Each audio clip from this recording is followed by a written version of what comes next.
We are here for the training objectives, and the training objectives are why we are here and what the research will tell us, what we have learned from actual events and what have we done as a result, how can we prepare, and the training resources that will be provided to all of us, staff and students.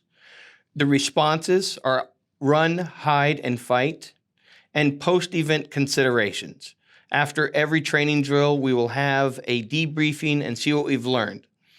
All Pinellas law enforcement agencies and Pinellas County schools participated in the development of this training. This training has been updated each school year to stay aligned with recommendations from the Marjory Stoneman Douglas Commission report and state statutes.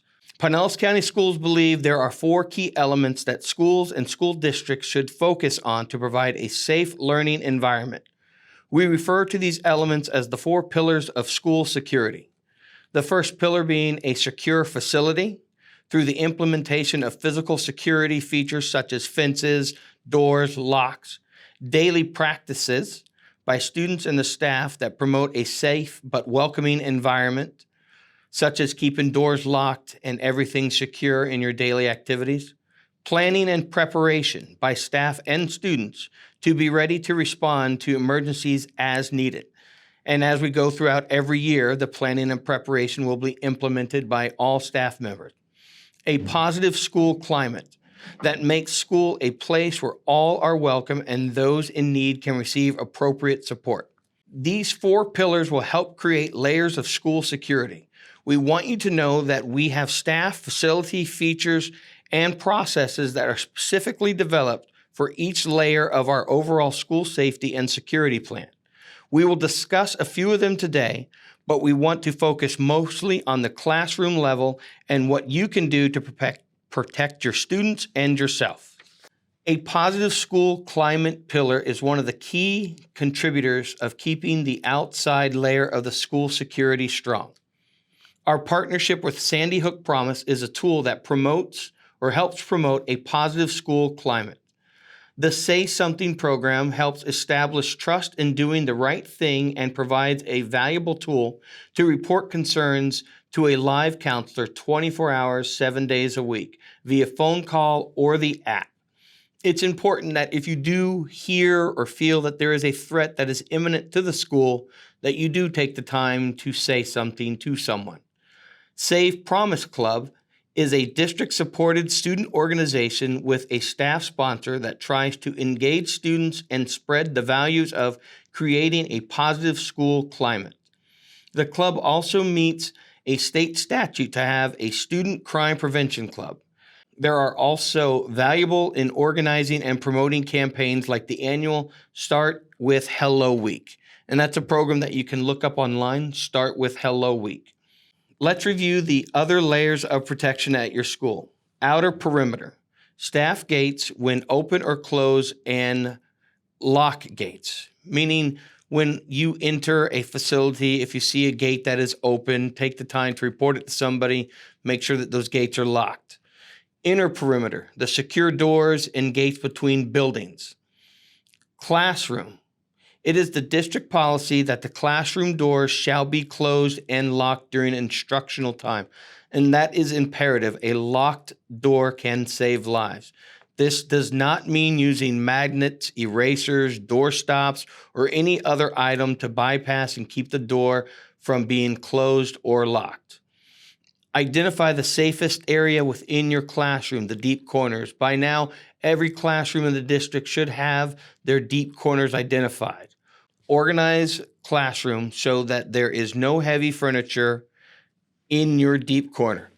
After this presentation, or anytime you go over any of these objectives with your students, make sure you take time to implement your 222 plan and go over that with your students.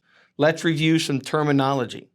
Closed campus, meaning the threat is off campus, possible police activity is in the area. If there is a robbery or a bank or anything that poses danger outside of the campus, your school may go into a closed campus. Active threat.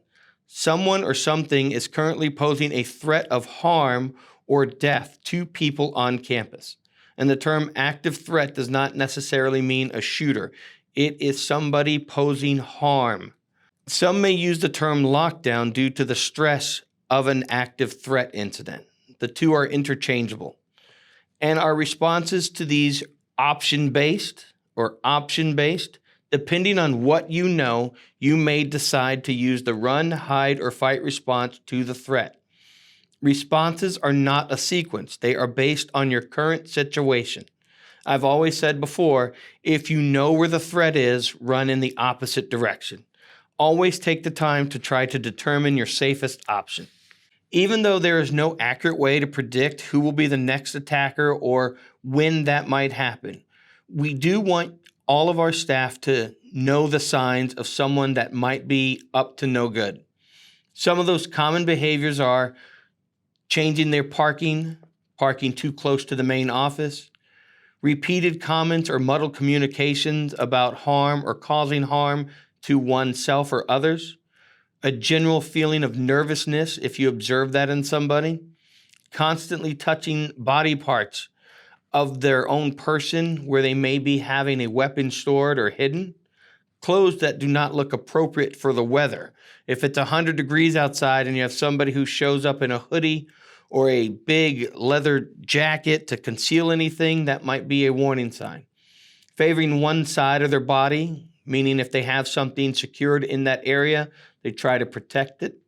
We have constantly improved upon our process and our facilities to ensure our students and staff safety. One of the most important daily practices is to maintain and grow the culture of our students and staff to have awareness of their surroundings and their willingness to know how to report possible threats. And again, that goes back to see something, say something. If it doesn't seem right, please report it to somebody who can help you resolve that issue. In the same mindset, we want students and staff to let their school administrators know if they see safety concerns with their facility. Maybe a broken gate or a door that won't lock. Any of these issues can be fixed immediately when they are reported. Who can initiate the active threat response on your campus? The answer is and always will be anyone can. If you feel that you or anyone else is in danger or serious harm or death, do not hesitate to initiate a response. You do not need permission.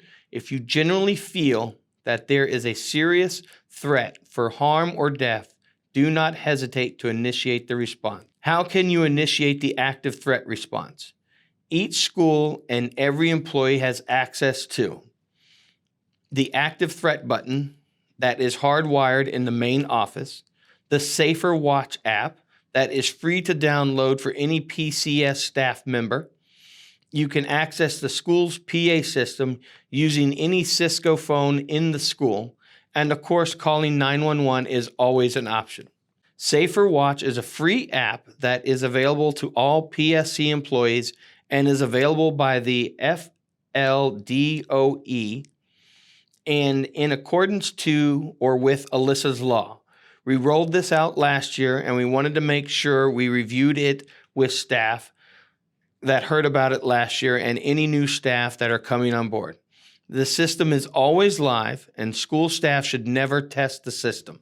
If you have any questions, please get with your principal or contact any of the school police officers or Dennis Rousseau. We all have a role when it comes to keeping our schools safe. School resource officers will respond to the threat and communicate with law enforcement. Responding law enforcement will take control of the scene. A school safety officer will respond to the threat and communicate with law enforcement. School administration, please empower your staff to act safely, communicate, and coordinate as safely as possible. School staff, review your active threat resources, attend training, participate in the drill, and practice with purpose. Make the safest decisions for yourself and the students. Why do we want you and your students to drill? Why do we want you to complete your 222 guide? 2 minutes is the average time before 911 is called for a school shooting event or an active threat. Even though we are trying to decrease the amount of time by building a culture of action and lowering response time by having an armed presence on each campus, Your goal is to keep yourself and your students safe during that response time. Your actions within those first few minutes could and will save lives. The active threat response protocols that Pinellas County Schools has adopted and trained on over the last few years is a simple one. Run, hide, fight. Remember, these are not sequential. They are option-based on the situation that you are facing, using the most appropriate response for your circumstances. Are you out in the field or locked in a classroom when the alarm sounds? So use common sense based on your surroundings. There are many different ways of applying this philosophy. There is not a single right way. The first of the options that you will cover is the run option. Run when the location of the attacker is known and you have a safe way to escape. Let me say that again. Run when the location of the attacker is known and you have a safe way to escape. Consider where you are when the alarm is triggered. Are you in a locked classroom or out in the PE field or in the cafeteria? Consider the age and the physical capabilities of you and your students. Understand the difference between cover and concealment. Cover is hiding behind something that can stop a bullet. Concealment is simply hiding and being out of sight. Please take the time to understand the two differences. There are some basic best practices when running from an active threat. Know that law enforcement is running towards the threat and might pass you by. Do not try to engage with them. Continue running unless you are asked to stop. Run hands-free.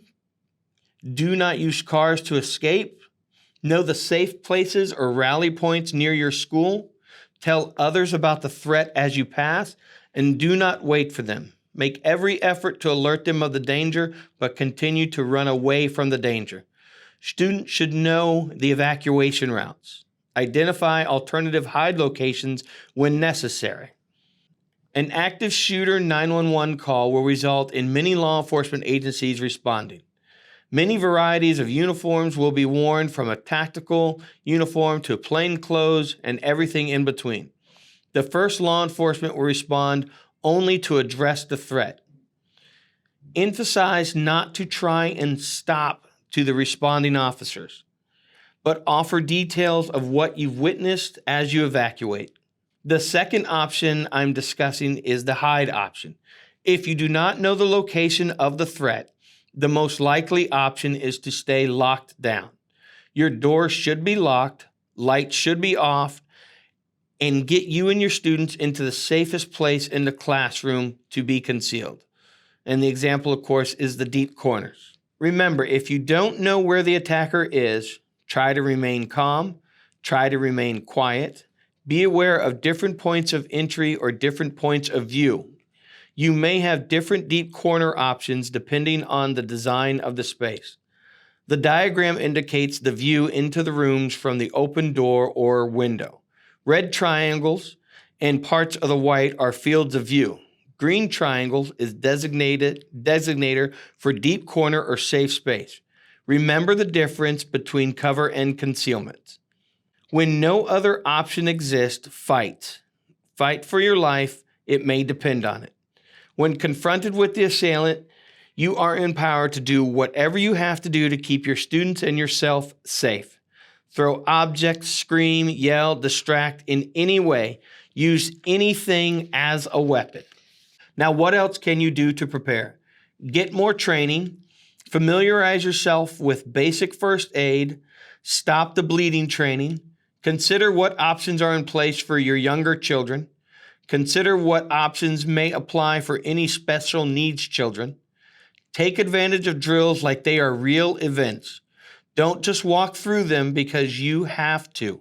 Think and plan with options. Ask questions. As much as it may annoy your principal or your assistant principal, ask questions. Identify ways to improve for your students and yourself. Drills can often cause a disruption for your special needs, ASD, and EBD students. You must identify a way to address these issues before you have no other choice. Use drills for discussion points with your students.